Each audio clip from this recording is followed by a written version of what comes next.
Soal tambang ilegal, Verdi Sambo kalau tidak dilanjutkan instansi lain akan selidiki. Mantan Kadif Propam Polri Verdi Sambo mengatakan jika Polri tidak melanjutkan pengusutan kasus tambang ilegal yang melibatkan perwira tinggi Polri, maka kemungkinan besar instansi lain akan melakukan penyelidikan. Hal tersebut disampaikan Verdi Sambo ke awak media saat jeda sidang kasus pembunuhan Brigadir J di Pengadilan Negeri Jakarta Selatan Selasa 29 November 2022. Selain itu, Verdi Sambo mengaku telah menyerahkan laporan hasil penyelidikan kepada atasannya.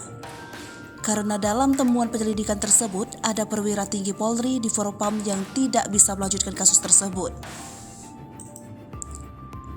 Jawaban ini sekaligus membantah pernyataan Kabareskrim Polri Komjen Agus Andrianto yang menyebut tidak ada tindak lanjut dari temuan di Propam atas kasus tambang ilegal.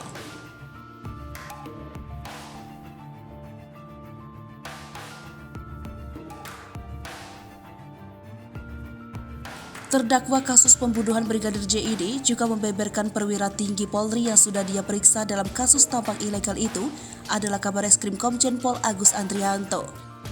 Selain Agus, Sambo juga menyebut dirinya telah memeriksa Ismail Bolong, anggota Polri yang bertugas di Kalimantan Timur. Adapun terkait tambang ilegal yang melibatkan aparat kepolisian ramai diperbincangkan setelah pengakuan mantan anggota Polres Samarinda Ismail Bolong.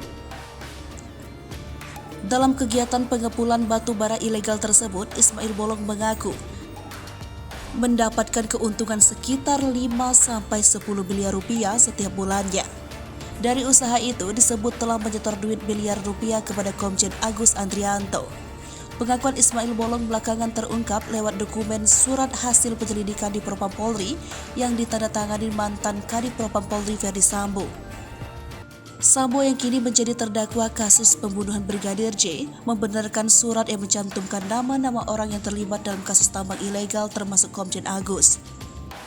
Hal tersebut juga dibenarkan oleh mantan Karopaminal Brigjen Hendra Kurniawan. Namun, Agus sendiri membantah dirinya terlibat dalam kasus tambang ilegal itu. Dia menyebut kalau memang benar harusnya di Propam sudah memproses sejak dulu.